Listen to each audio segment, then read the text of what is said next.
વડાપ્રધાન નરેન્દ્ર મોદી આગામી 31 માર્ચના રોજ ગુજરાતની એક દિવસની મુલાકાતે આવી રહ્યા છે. પીએમ મોદી તેમની ગુજરાતની મુલાકાત દરમિયાન ગાંધીનગરના કોબા, અમદાવાદના સાણંદ અને બનાસકાંઠાના ડીસા ખાતે વિકાસના વિવિધ કાર્યોનું લોકાર્પણ અને શિલાન્યાસ કરશે. આગામી 31 માર્ચના રોજ વડાપ્રધાન નરેન્દ્ર મોદી તેમની ગુજરાતની મુલાકાત દરમિયાન ગાંધીનગરના કોબા, અમદાવાદના સાણંદ, બનાસકાંઠાના ડીસા ખાતે વિકાસના વિવિધ કાર્યોનું લોકાર્પણ અને શિલાન્યાસ કરશે.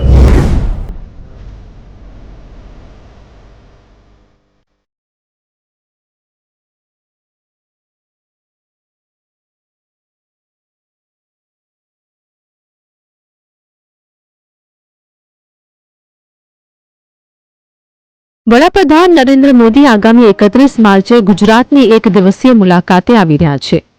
આ પ્રવાસ દરમિયાન તેઓ ગાંધીનગરના કોબા તીર્થ ખાતે જૈન વારસાને સમર્પિત સ્માર્ટ સંસ્કૃતિ મ્યુઝિયમ અને સાણંદમાં અત્યાધુનિક સેમિકન્ડક્ટર પ્લાન્ટનું લોકાર્પણ કરશે. આ મુલાકાત રાજ્યના ઔદ્યોગિક વિકાસ અને આધ્યાત્મિક વારસાના સંગમ સમાન બની રહેશે, જે ગુજરાતને વૈશ્વિક ઓળખ આપશે. ભારતને ગ્લોબલ મેન્યુફેક્ચરિંગ હબ બનાવવાની નેમ સાથે વડાપ્રધાન નરેન્દ્ર મોદી આગામી 31 માર્ચે ગુજરાતના એક દિવસીય પ્રવાસે આવી રહ્યા છે. આ મુલાકાત દરમિયાન તેઓ રાજ્યના ઔદ્યોગિક નકશાને બદલી નાખનાર સેમિકન્ડક્ટર પ્લાન્ટથી લઈને અત્યાધુનિક વારસાને જાળવવા આધુનિક મ્યુઝિયમ સુધીના વિવિધ પ્રકલ્પોનું લોકાર્પણ કરશે. આ પ્રવાસ ઉત્તર ગુજરાતથી લઈને મધ્ય ગુજરાત સુધીના વિકાસને નવી ગતિ આપશે. વિકસિત ગુજરાતથી વિકસિત ભારતના સંકલ્પ સાથે વડાપ્રધાન નરેન્દ્ર મોદી ગુજરાતના ઔદ્યોગિક ક્ષેત્રને ₹271.20 કરોડના વિકાસલક્ષી પ્રોજેક્ટ્સની ભેટ આપશે.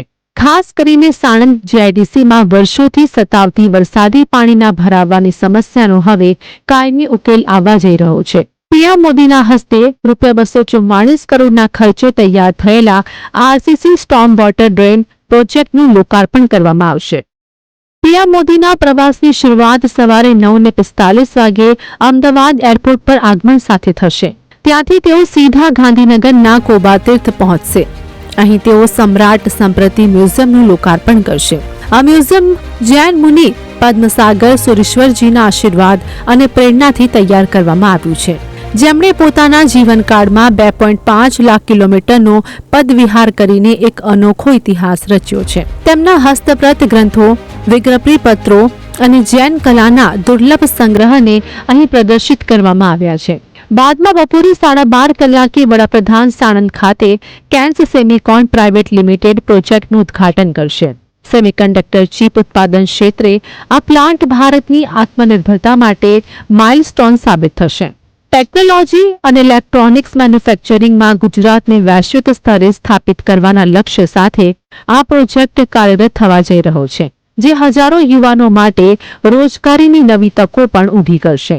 સાણંદ, જે આજે સેમિકન્ડક્ટર અને ઓટોમોબાઈલ ઉદ્યોગોનું વૈશ્વિક હબ છે, ત્યાં 18 કિલોમીટરથી વધુ લાંબી ડ્રેન સિસ્ટમ તૈયાર કરાઈ છે, જેનાથી આ વિસ્તાર હવે ઝીરો વોટર લોગિંગ ઝોન બની જશે. બીજી તરફ રાજ્યની સૌથી જૂની નરોડા ઔદ્યોગિક વસાહતને પણ ₹27.20 કરોડના ખર્ચે નવું ક્લેવર આપવામાં આવ્યું છે.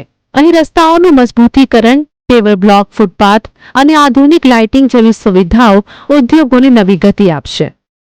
સાણંદ બાદ પીએમ નરેન્દ્ર મોદી બપોરે 4 વાગે બનાસકાંઠાના ડીસા પહોંચશે. અહીં તેઓ નાણી ગામે આયોજિત વિશાળ જાહેર સભાને સંબોધિત કરશે. આ કાર્યક્રમ દરમિયાન ઉત્તર ગુજરાતના વિકાસ માટે અનેક ઇન્ફ્રાસ્ટ્રક્ચર પ્રોજેક્ટ્સના લોકાર્પણ અને ખાતમુહૂર્ત કરવામાં આવશે. જે બાદ આ પ્રવાસનું સમાપન કરી પીએમ મોદી સાંજે 5:30 કલાકે ડીસાથી સીધા આસામ જવા રવાના થશે.